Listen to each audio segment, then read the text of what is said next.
역대하 5장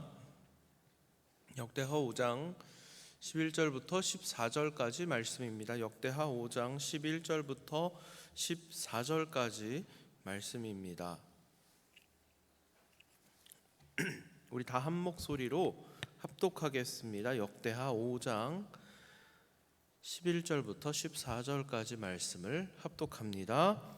이때는 제사장들이 그 반열대로 하지 아니하고 스스로 정결하게 하고 성소에 있다가 나오매 노래하는 레위 사람 아삽과 헤만과 여두둔과 그의 아들들과 형제들이 다 세마포를 입고 제단 동쪽에 서서 재금과 비파와 수금을 잡고 또 나팔 부는 제사장 120명이 함께 서 있다가 나팔 부는 자와 노래하는 자들이 일제히 소리를 내어 여호와를 찬송하며 감사하는데 나팔 불고 재금 치고 모든 악기를 울리며 소리를 높여 여호와를 찬송하여 이르되 선하시도다 그의 자비하심이 영원히 있도다 하매 그때에 여호와의 전에 구름이 가득한지라 제사장들이 그 구름으로 말미암아 능히 서서 섬기지 못하였으니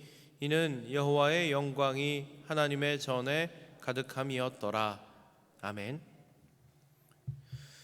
오늘은 하나님의 영광이 가득한 예배, 하나님의 영광이 가득한 예배라는 제목으로 오늘 본문의 역대하 5장 11절부터 14절까지 말씀을 함께 살펴보도록 하겠습니다.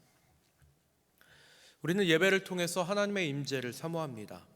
하나님의 임재를 경험하게 됩니다. 그런데 이 임재는 인간이 감정적으로 고조되어서 또는 어떤 그 분위기를 통해서 만들어지는 것은 아닙니다.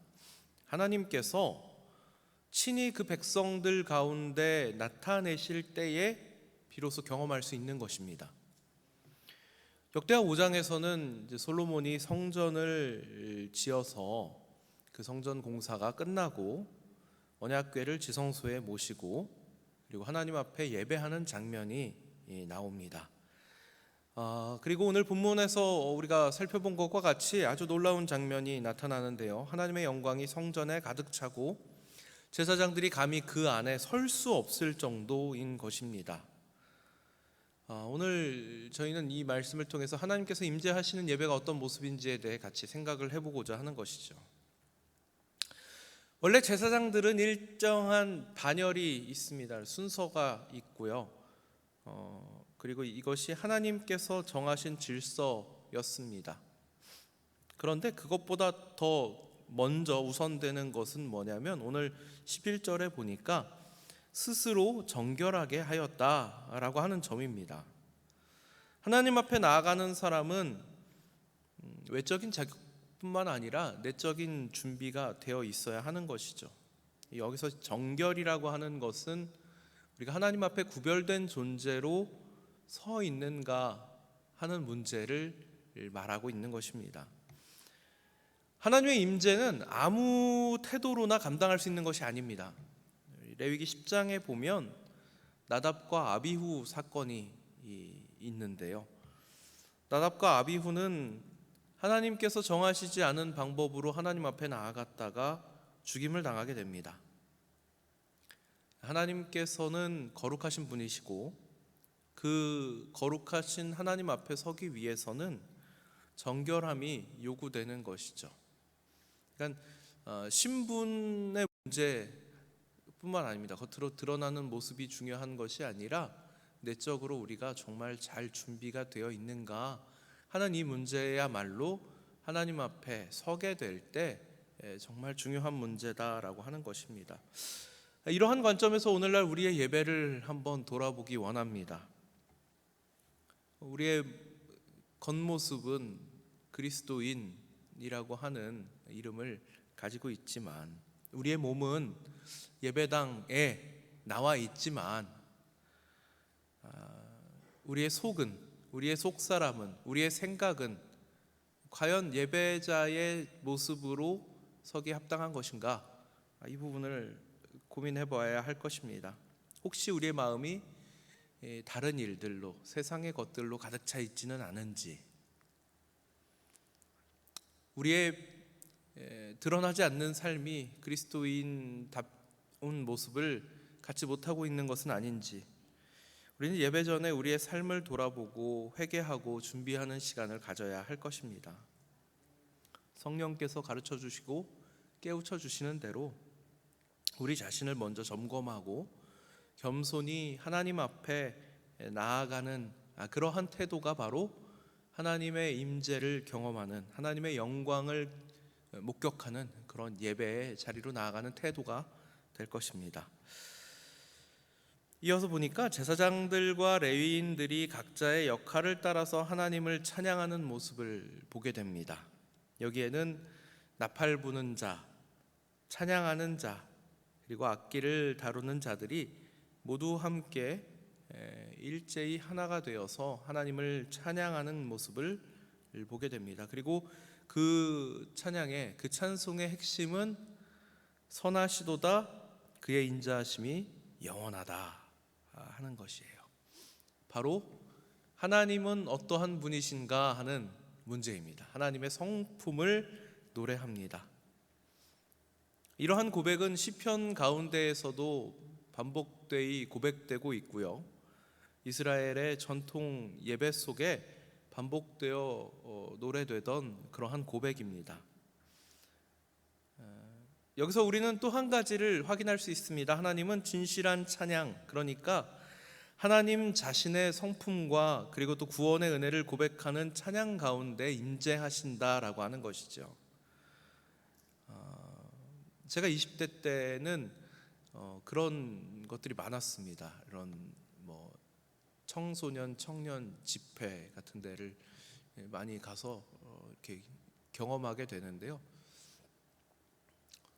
제가 가지고 있었던 신앙이 원래 좀 보수적이어서 그랬는지 모르겠는데 그런 분위기를 전 좀 못 견디는 편이었습니다. 뭐냐면 이렇게 그 찬양할 때 막 드라이 아이스 같은 것도 막 이렇게 막 뿜어주고 조명도 막 번쩍번쩍하고 그런 데서 막 열정적으로 막 찬양하는 그런 경험을 하는데 되게 낯설고 어색하더라고요. 그런 분위기가.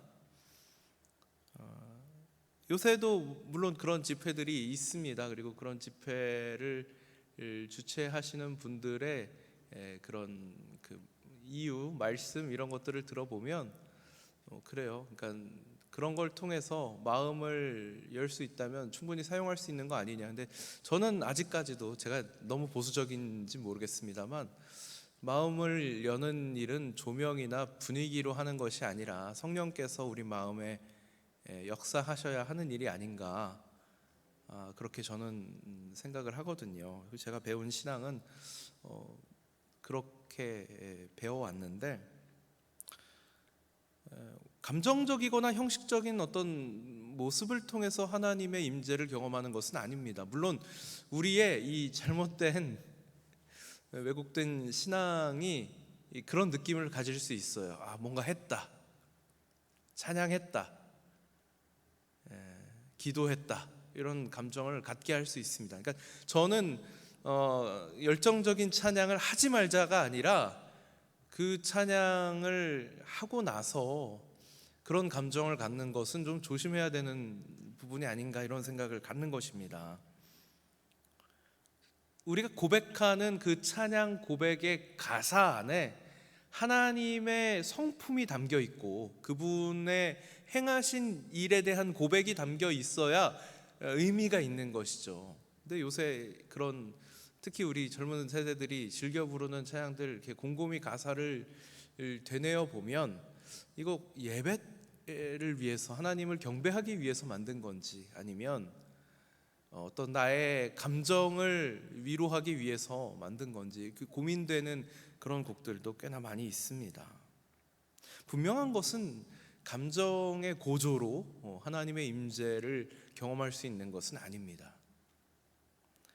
찬양이 절정에 이르렀을 때 하나님의 영광이 구름 가운데 성전의 가득함을 보게 됩니다. 이 구름은 마치 이 출애굽기 당시 이 성막 위에 임했던 것과 같이 하나님의 임재를 상징하는 것입니다. 하나님의 영광이 임했을 때 사람들은 감히 자기가 하던 일을 계속할 수 없을 정도로 그러니까 제사장들이 지금 사실은 하나님을 섬기기 위해서 사는 사람들인데도 자신들의 일인 하나님을 섬기는 일조차도 할 수 없을 정도로 하나님의 영광은 거룩한 것입니다. 그래서 인간의 활동이 멈추게 되는 것이죠. 우리는 예배에 나올 때 인간 중심의 삶을 내려놓아야 합니다. 하나님의 거룩하심 앞에 설 때, 하나님의 영광을 목전에 두게 될 때 우리가 하던 일을 멈춰야 합니다. 우리 인간의 삶을, 인간 중심의 삶을 내려놓을 수 있어야 합니다. 우리가 하나님 앞에 드리는 예배는 오직 하나님의 영광을 바라보는 시간이 되어야 하는 것입니다.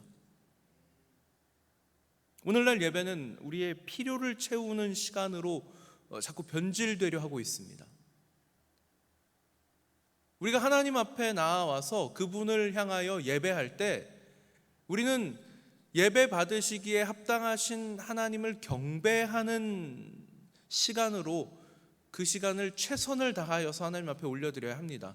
제가 지난 수요 예배 때도 잠깐 그런 내용을 말씀드렸던 것 같은데요. 우리가 예배하지 않는다고 하나님 영광을 받지 않으시는 분이 아니거든요.